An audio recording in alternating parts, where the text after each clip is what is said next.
ये ठंडा ठंडा पाग को गरम गरम छतु सोयाबीन और भाई मॉर्निंग चल केमती है कौन टेस्ट कर दो टिके सुपर सुपर।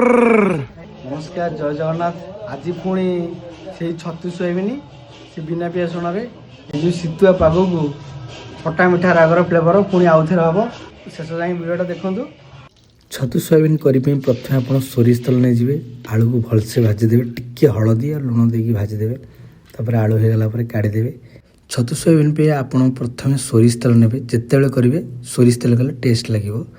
प्रथम गोटा जीरा देदेवे गोटा जीरा को टिके फुटेला अदा कंचा लंका छेचा को देदेवे छेचा जो नाली पड़ज अदा कंचा लंका तापर टमाटो को काटिक पकईदे हलदी देदेवे तेजपत्र स्वाद अनुसार लुण टमाटो जो मेल्ट हो करी पाउडर देदेवे प्रथम तापर लंका पाउडर तापर काश्मीरी पाउडर तापर धनिया पाउडर तापर कस्तूरी मेथी तापर पानी अल्प देकी कषिबे सी मैक्सिमम 15-20 मिनट कषिला काजू चारमच पेस्टा देवे सेटा बहलिया टेस्ट मोटा भी लगे।